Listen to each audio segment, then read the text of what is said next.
The slide went up on the screen, and I felt the air leave my lungs.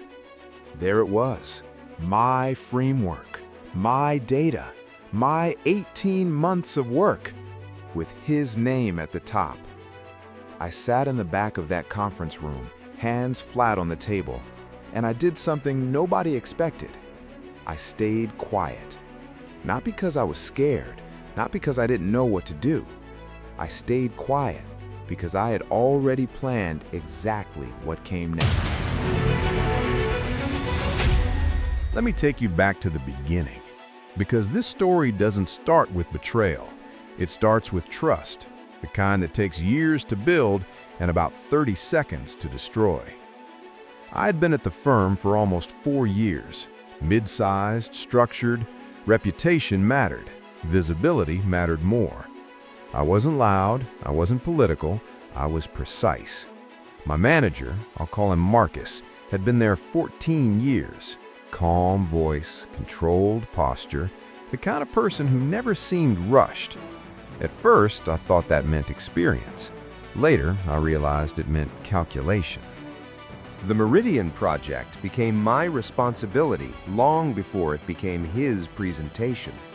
18 months of work, late nights, early drafts, quiet iterations no one saw but me. I built the analytical backbone from scratch. Every assumption had been stress tested, every projection recalculated, every slide rewritten until the logic felt airtight. But something changed around month 12. Marcus stopped asking curious questions. He started asking ownership questions. Send me the base file. Forward me the core logic. Walk me through your thinking again. Not to understand, to absorb. That's when I should have slowed down. Instead, I kept sharing. 3 months before delivery, he asked for the deck framework just for executive alignment. 2 weeks later, he suggested he present the final board session for optics. Then came the subtle shift. During client calls, he began answering questions that used to be directed at me. He didn't get the details wrong. He got them right. Too right. That's when I felt the first flicker of doubt. Was he representing the work or replacing me inside it? The board presentation was a Thursday morning in March. Marcus opened and didn't stop. He moved through the deck with a rhythm that sounded rehearsed. When he reached the modeling section, my section, he didn't hesitate. He spoke like the structure had originated in his head. He used phrases I had written at 11:43 p.m. on a Tuesday night. And then he said, "This framework is something I've been refining for quite some time." Not we, not the team, I. That was the moment it crystallized. This wasn't miscommunication, it was positioning. Have you ever sat in a room where your work was being applauded and your name wasn't attached to it?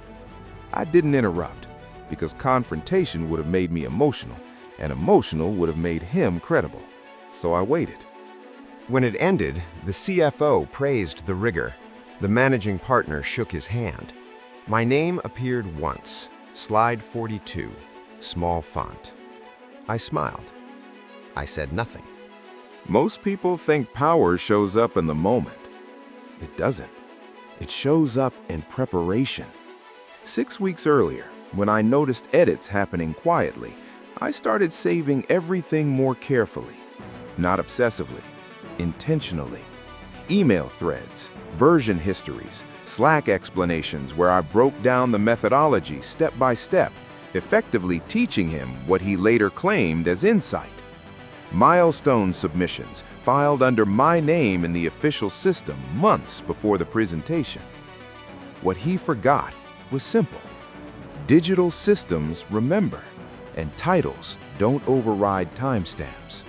I needed someone who verifies, so I requested a career discussion with the managing partner.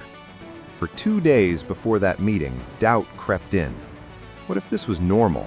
What if hierarchy just works this way? What if I looked ambitious, or worse, insecure? And then the bigger fear surfaced. What if he had already shaped the narrative? What if I walked in and the story was already written? That was the real risk. Not losing credit, losing credibility. But documentation doesn't argue, it just exists. So I walked in prepared. I presented a 2-page contribution summary. No accusations, no dramatic language, just a mapped timeline of authorship. File histories, submission dates, draft evolution. Halfway through reading, the managing partner paused, closed the folder, and for a moment said nothing. That silence felt longer than the entire board presentation. Then he said, "I'd like to review the project structure more closely." That was all, but it was enough. 2 weeks later, Marcus was reassigned. Official reason? Restructuring. Unofficial reason? Visibility correction. I was offered lead on the next major engagement. Compensation adjusted, scope expanded, recognition formalized. In our next meeting, the managing partner said, "Your contribution to Meridian was foundational."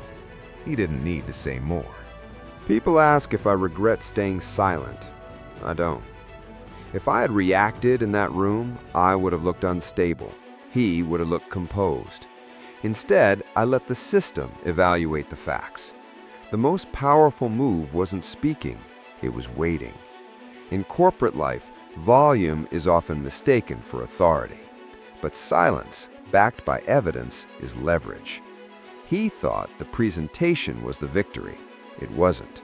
The real shift happened quietly, when someone with power opened a file and saw timestamps instead of titles. Was it justice? Or did I simply learn how the game is played? I'm not sure there's a difference, but I know this: influence fades, titles change, documentation doesn't.